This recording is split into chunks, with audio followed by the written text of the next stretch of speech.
The 776th edition of the MMA Gambling Podcast on the Sports Gambling Podcast Network is brought to you by Edge Boost. Earn up to $750 per month on your sports gambling transactions. Just go to edgeboost.bet and use promo code SGPN. And we're also brought to you by Rhythm, the leader in data-driven picks and props. Rhythm is giving away a $250 future and throwing a March Madness party. Just go to sportsgamblingpodcast.com/party for all the details.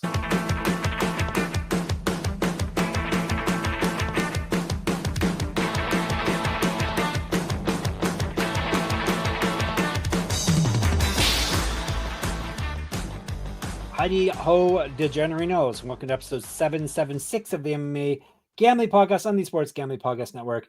My one job to find someone to dedicate it to. I don't have a name lined up. Who is nice to us? The MMA Upside made some comments.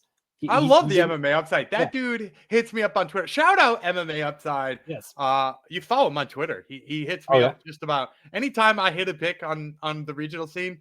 He's like singing my praises on Twider. Great guy. He says go Braves. That's the real reason why. Oh yeah, that too. Yeah. Well, is that Gumby's kid comment? Is he talking about your dog? Oh, that's because I'm pretty sure that's right. Yeah, clean shaven face. It was your grade 1 boy. Yes. I got multiple comments about looking 10 years younger, which is good. True. Yeah. It's the power of the fact that my beard is mostly white when it grows. The power you of shave it off and it looks much better.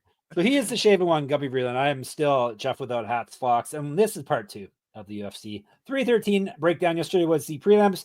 We differed on a couple of picks. So we ended up with the same number of dogs, I guess, right? If we differed on a couple, or did I go on? Oh, I think you went hard. I went hard on the dogs. Yeah. So we'll see how we do on the main card portion. More people watch and listen to the prelims than the main. Isn't that weird?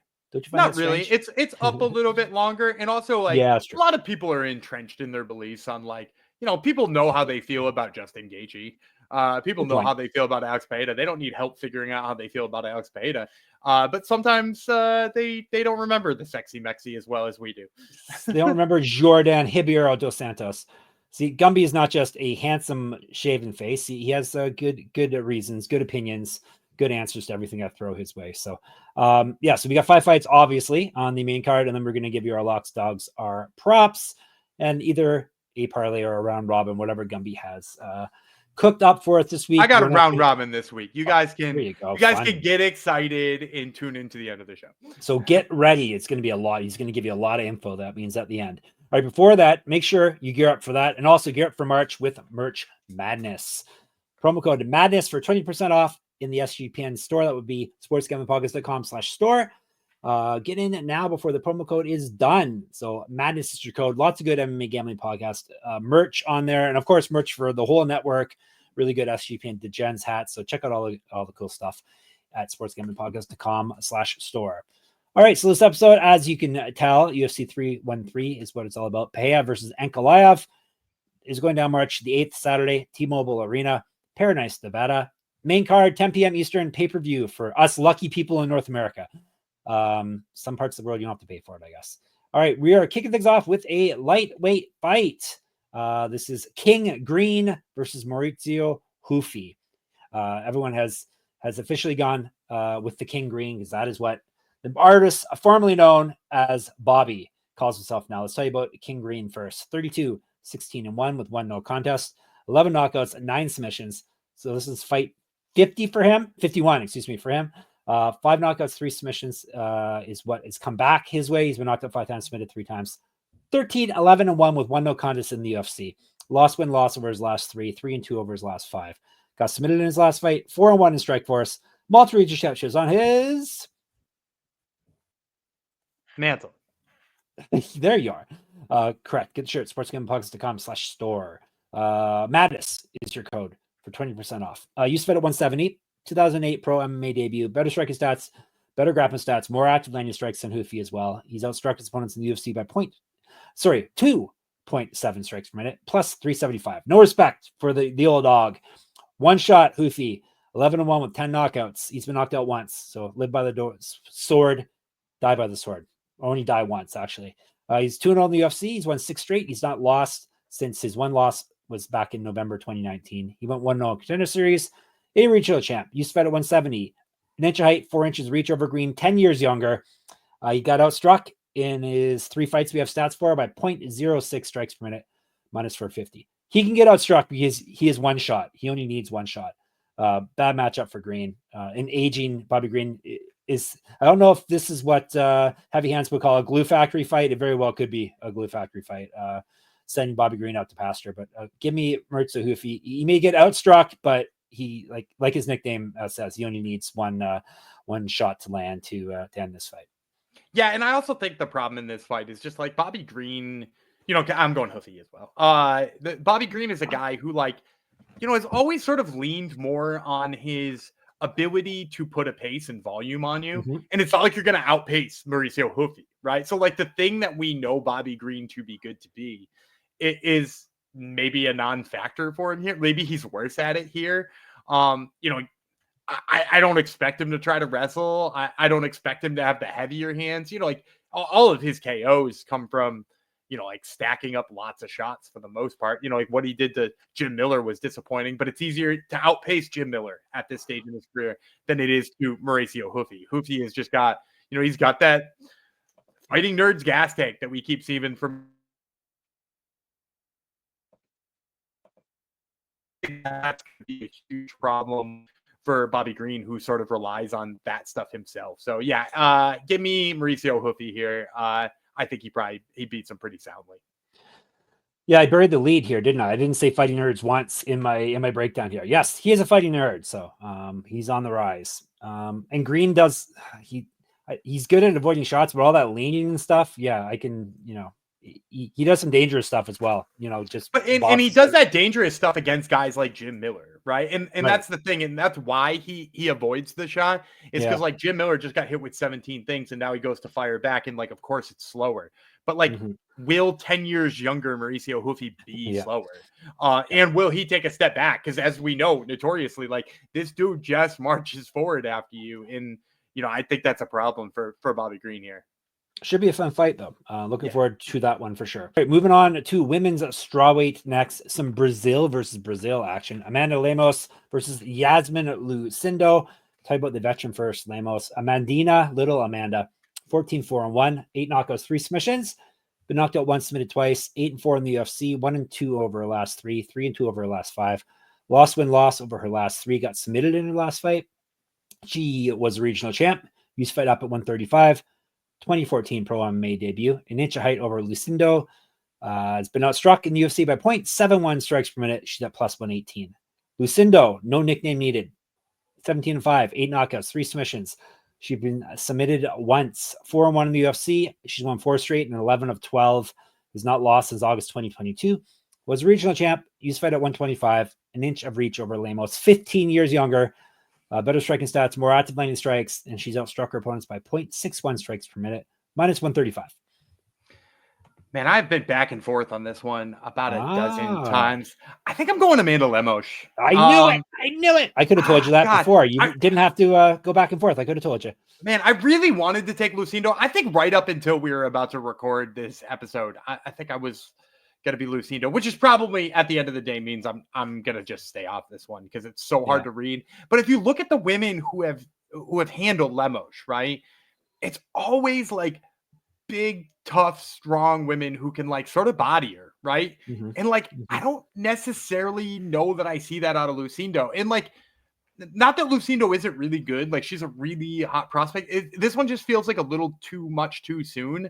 And also, I just keep drawing myself back to the Iasmin Jauregui fight that she was in. And she got tagged a lot in that fight. And you can't get tagged a lot by Amanda Lemos. That's the other thing, right? Both of these two beat Marina Rodriguez, and one of them did it by split decision by just trying to outvolume her, and one of her knocked her out violently, And that to me is kind of the word here, right? Is that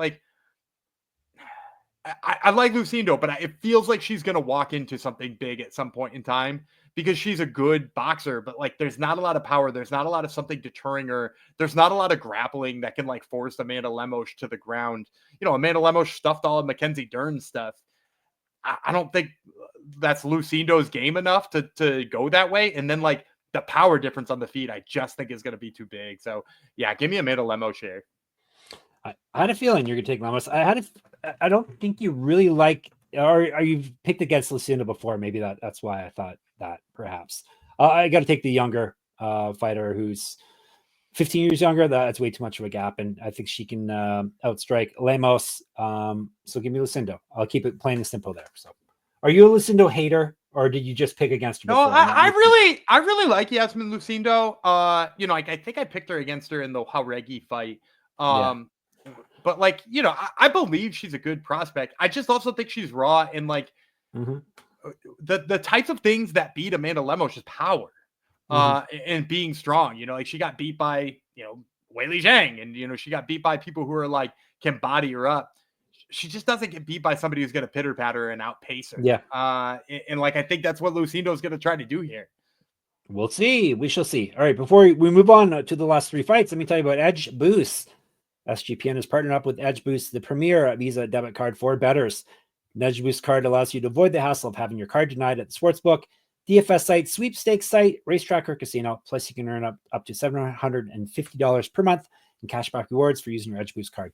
You know your money is safe as the card is FDIC insured. The best part is no credit checks and it's completely free. Sign up today. Use the promo code SGPN so you get better cashback rewards and instant tier 2 status so you can make all those plays on Al Horford. That's edgeboost.bet, promo code SGPN, edgeboost.bet, promo code SGPN. And we're brought to you by MyBookie.ag. MyBookie is your place to bet every sport, plus props for every game. MyBookie accepts customers from a ton of locations, easy deposits, and lightning fast payouts using crypto. Check out all the MMA lines, UFC 313 lines there, of course. And when you do head to MyBookie.ag, make sure you use our promo code MMASGPN for 100% deposit match up to $1,000 plus a $10 casino chip. That's MyBookie.ag. Promo code MMASGPN. All right. Third from the top will be a lightweight fight. So what's second from the top? This one's between Jalin Turner and Ignacio Bahamondes. So we got a American in Jalin Turner, and Bahamondes is from Chile. Let's break it down. Telling you about the American first. The Tarantula versus the Cage. This one kind of matches up too, nickname wise. Tarantula is 14-8. 10 knockouts, 4 submissions. So he's finished every one that he's beat. He's been knocked out 4 times himself. 7-5 in the UFC. 1-3 over his last 4. Got TKO'd in his last fight. Missed weight before at 155. Used to fight at 170. Both these guys are 6'3". So this is the freak show at lightweight. 1-0 in Contender Series. 2-0 in Bellator. Bellator Never Die. 1-0 in World Series of Fighting. 2 inches reach over Bahamondes. Better grappling stats than Bahamondes. He's outstruck his opponents in the UFC by 1.03 strikes per minute, plus 110. The Hula is the Cage, is 16-5, 11 knockouts, 1 submission. He's been submitted twice, 5-2 in the UFC. He's won 2 straight and 5 of 6. Both of those past 2 wins have come via knockout or TKO. 1-0 Contender Series. He's fight at 170, a regional champ. Has missed weight before at 155 as well. 2015 Pro MMA debut. 2 years younger than Turner. Better striking stats, more active landing strikes, and he's outstruck his opponents by 2.76 strikes per minute, minus 120. Give me Bahamondes in this one. I like Jalin Turner. It's kind of sad that his little run that he had going seems to be over at this point. He's used to being the bigger guy here. He's not the bigger guy here. They're both the same size here. I think Bahamondes is a better striker, just as much, maybe even more power than him. And he's not getting himself TKO'd in fights. He's doing the opposite of people. So you got a guy who's getting knocked out versus a guy who's knocking everyone out. So I like Bahamondes. I like the line as well. I'm going Jalin Turner. I don't like the line then. I hate the line. Yeah, and I will also say this too, just in general. I don't think Bahamondes is the same size as him. Yeah, they're the same height. The builds are very different on these two. Yep. One is a lanky 6'3". One is a very physically strong 6'3", and I think that's the decider here for me. You mentioned Jalin Turner being knocked out recently. Look, he was knocked out, but that was way more about cardio than it was about anything else. Because he knocked out Renato Moicano, had him dead on the mats, and then just chose to walk away from him because in a different fight he damn near killed the man. And then mentally decided oh, I'm not going to do that anymore. I'm going to walk off. And it obviously cost him the fight in the long run. Yeah. And also was I think it was a mental thing more than anything. but like he's a guy who's going in there and knocking out Renato Moicano at this stage in his career. I think the power is clearly there. Meanwhile, Bahamondes hit Manuel Torres, what was it, 200 times in that fight, and like didn't even, I mean, I guess he wobbled him once in a while, but like in terms of power, I think it's Jalin Turner. And then the other thing I think people sleep on, and I think this is a big place people are sleeping on this fight, is I think people sleep on how good the wrestling and jiu-jitsu of Jalin Turner is. I know he's been doing a ton of prep work in Abu Dhabi with a couple of coaches out there, Dugabulov, and like, I think you're going to see more of his wrestling game. There's no reason to stand and trade with Bahamondes if you can rip him to the ground. And remember, he's a guy who we've said before is definitely a dude who can tag him back, right? Like I think was it Brad Riddell? He tagged him back we hit him at like plus 600 or plus 700 or something like that.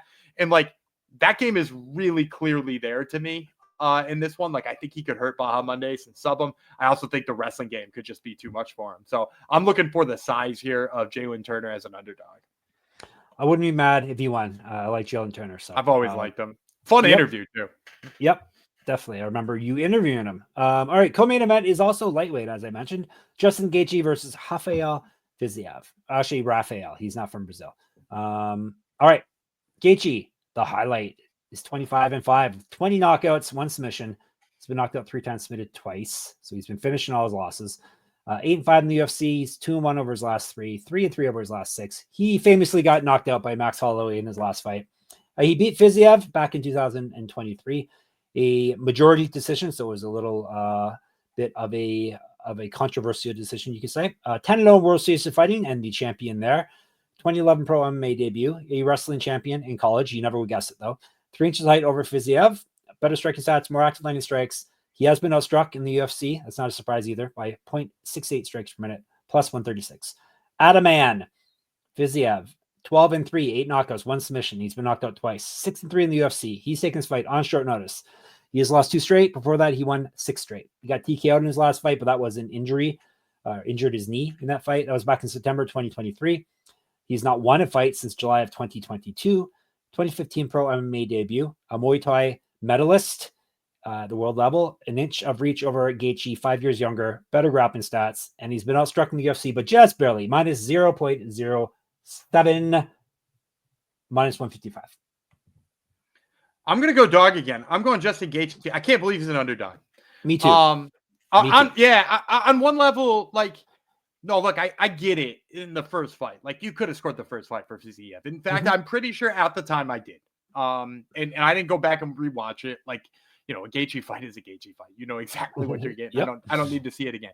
But there's so much working against Fiziev in this case that I just can't imagine backing him at a negative 155 favorite here against Gaethje. And like, here are the things working against him. He's taken this on short notice. Who knows what kind of camp he was in.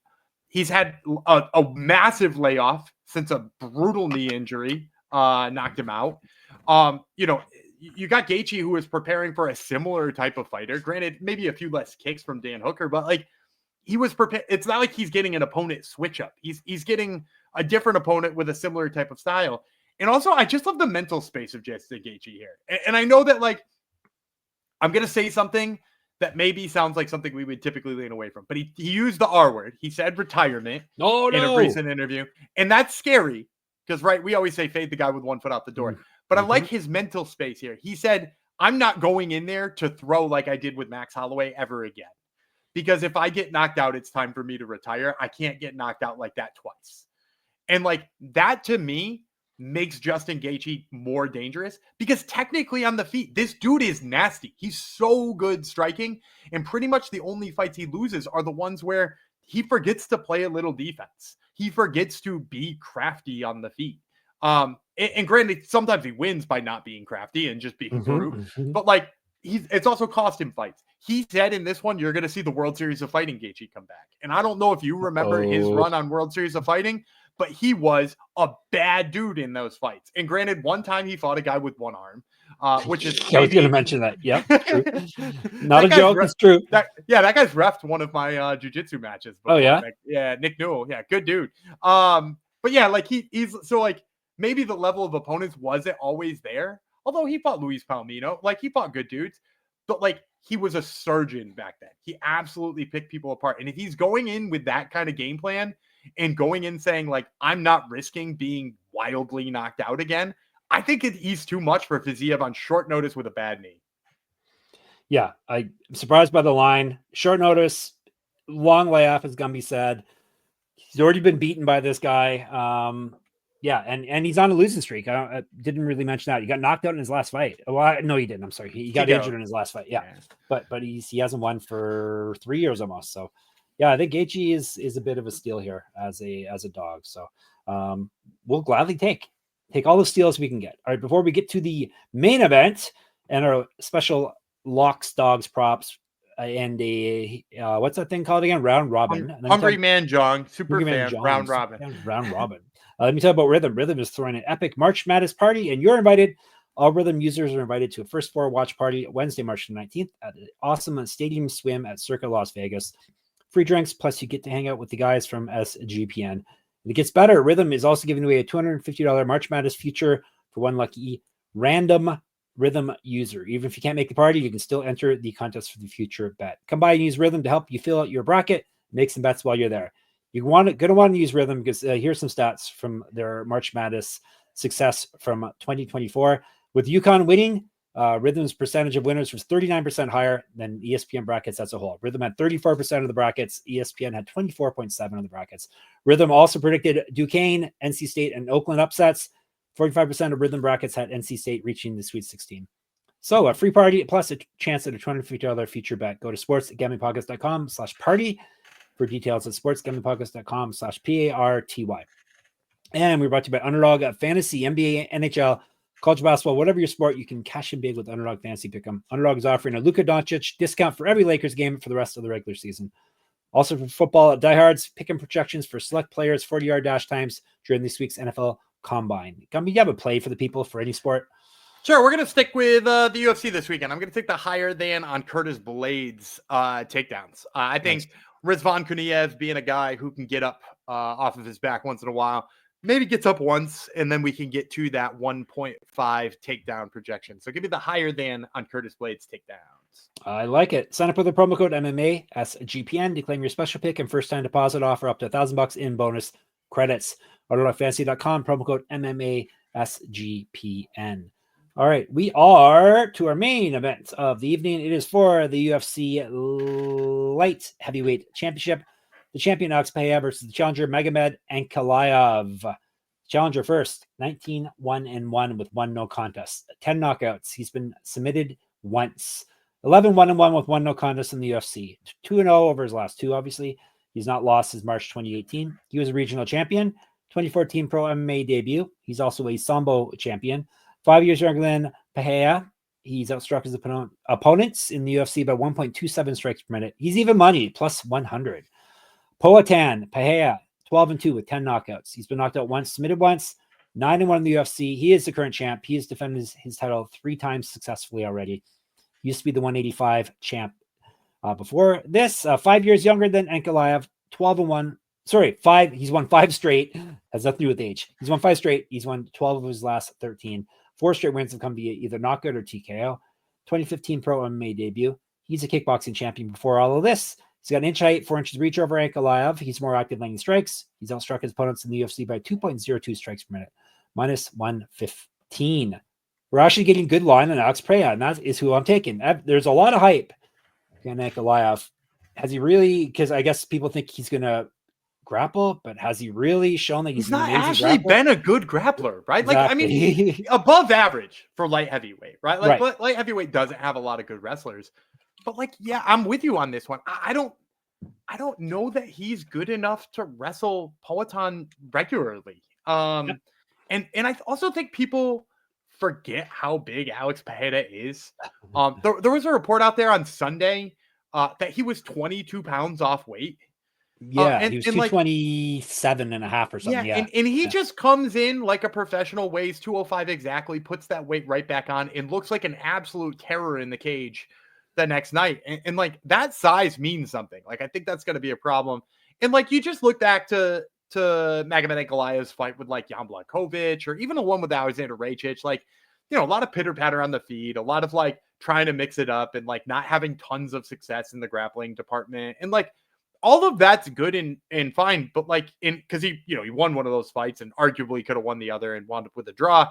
But like at the end of the day, you're not playing 15 minutes or 25 minutes in this case of that game with Alex Pereira. Like you're just not. You're gonna get knocked out. And like I know we haven't seen his chin get checked yet, but like how many people is that true of until we see Alex Pereira really put somebody out? So I think Alex Pereira is just way too much on the feet. I don't think the wrestling gets going enough for him to win a decision here, and I certainly don't think he tags him on the feet. So yeah, I mean 115 on Pereira here, it's absurd to me, to be completely frank. And actually, if you went back to when the lines opened, Pereira was a dog to open. He was plus 120. Well, okay, so that's my breakdown. Now, Gumby, you want to give your pick and your breakdown? I interrupted you. I got so excited. You got so excited. But yeah, I agree. Ankalaev, we always said that he was his own worst enemy in fights, even though he's barely lost any fights. He's technically lost one fight, but it was great. He can be tentative. He doesn't do much. He's talking about, fighters say a lot of things though heading into fights, but he's talking about wanting to stand and trade with Pereira. Yeah, you're gonna die then if that happens. And Pereira has Via Morir. Exactly. Pereira has spent his MMA career, everyone trying to take him down because he came in as a hyped up kickboxer. So his takedown defense is always helpful. It is very good. It's always been good. And Ankalaev, just because the way he looks and his beard and his name does not mean he's a good wrestler. He barely does wrestle. So yeah, we're getting a good deal on Pereira. Is basically what we're saying. Let's recap. Pereira, Gaethje, our team rides there. He's got Turner. I have Bahamondes. He has Lemos. I have Lucindo. Then we're both in on one shot. Mauricio Ruffy. All right, locks, dogs, props, and a round robin we've been promised. Whose turn is it to start? Me? I think I'm first in this one. And I actually think our locks and dogs will be exactly the same again this week. Which, by the way, team rides last week and both of them hit. So yes. Maybe that's a great thing. You're taking Alex Pereira, negative 115 here as your lock. Am I. Yep. It's just a silly line. It is. That's all I'm going to say. It's a silly line. Originally was going to take Joshua Van. That's who I was going to take too. And then I was like, wait a second, I can use the main event if I want to. Yeah. So if you want an additional pick, you can take Joshua Van, but it's minus 192. So it's, a little higher. And then we're both taking Gaethje, right? As our dogs. We're both taking Gaethje as our dog. Yep. Yeah, exactly. Yep. I wonder do you think our maybe mine is one that you're going to pick 4 or 5. So there's a good chance. Oh, wait a minute. Prop. Right. Do you think our prop's the same? For the record, I hit my lock, dog, and prop last week. A rare sweep. Gumby hit his lock and his dog. So I'm taking Santos via knockout plus 300. Okay. I'm gonna go with yesterday. Plus what'd you say the number was? Plus 300. Oh, that's a big one. It is. And then Jordan Santos? No, sorry, Myron Santos. Myron Santos. Oh man, over Fire Marshal. Yes. Yeah, that threw me off. Yeah, it's still a big line though. I almost threw that in the round robin. I didn't actually, because he does. Fire Marshal can be kind of tough. I'm going to go with my official prop of the week. I'm going to go Curtis Blades TKO. Curtis Blades TKO. I think he's just going to wear out Rizvan Guniev. I think eventually the ground and pound will mount up. And it's only plus 130, but I think there's a lot of value on a Curtis Blades KO here. Awesome. So Pereira, Gaethje are our locks and our dogs. Blades TKO, Santos TKO. Myron Santos. Our props. Myron Santos. Yeah, I should.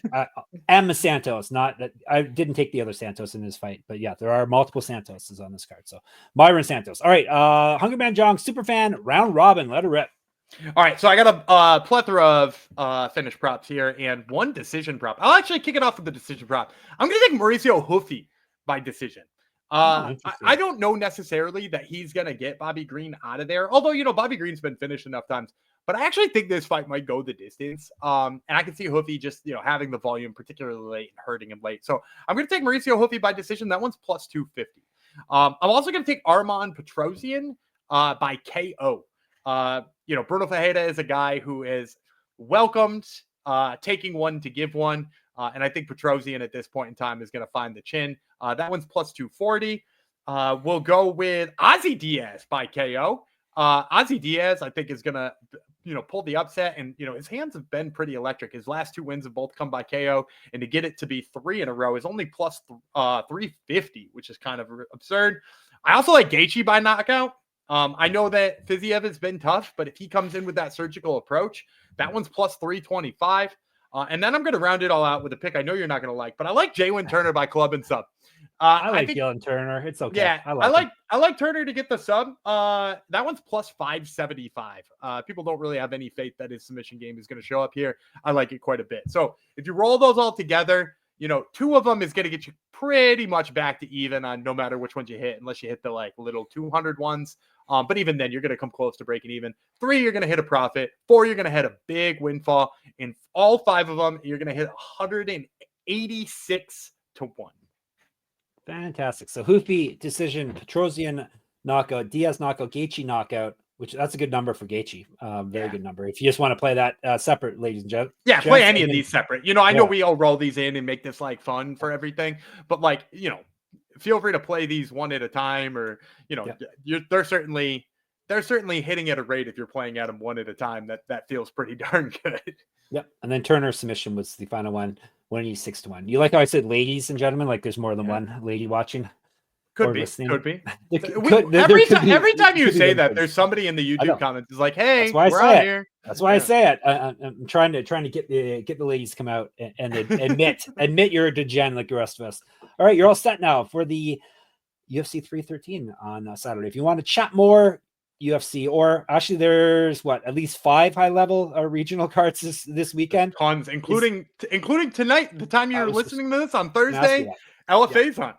All right. Yeah. I was thinking there was Thursday this week. All right. So that's right. There's Thursday. There's multiple. There's Thursday. There's a whole bunch Friday, a whole bunch Saturday. So yeah, the Discord will be very busy, to say the least, at all hours of the day. So that would be sportsgamblingpodcast.com/Discord. On YouTube, we are MMA Gambling Podcast. Make sure you subscribe there, and you can hit us up in the comments. On X, we're SGPN MMA. He's at Gummy Reeland. I'm at Jeff Fox Writer there. And on Instagram, check out my Substack. Enter my free Pick'em contest. You can check out the official payouts for last 2 weeks ago's UFC Seattle. All that is at moneymma.substack.com. Gummy has a Top Turtle MMA podcast. If you haven't listened already this week, he's going to tell you who's on it. Dennis Frimpong from Octagon, and Konstantinos Natellis from Cage Warriors. 2 events that are going down this weekend. If you haven't consumed our content on those, make sure you go back a few episodes and check it out before the events happen this weekend. Of course, you can catch us at sportsgamblingpodcast.com, sportsgamblingpodcast.com/store. Madness is your code, 20% off. sportsgamblingpodcast.com/Patreon to get some bonus content. And if and when you sign up for Underdog Fantasy, make sure you use the code MMASGPN. Same as at mybookie.ag, MMASGPN. Now, Gummy will bid you farewell till we're back with another run of regional events. All right, I'm Danny Gummy Freeland. He's La Hula, Jeff Fox, and we will see you on Sunday.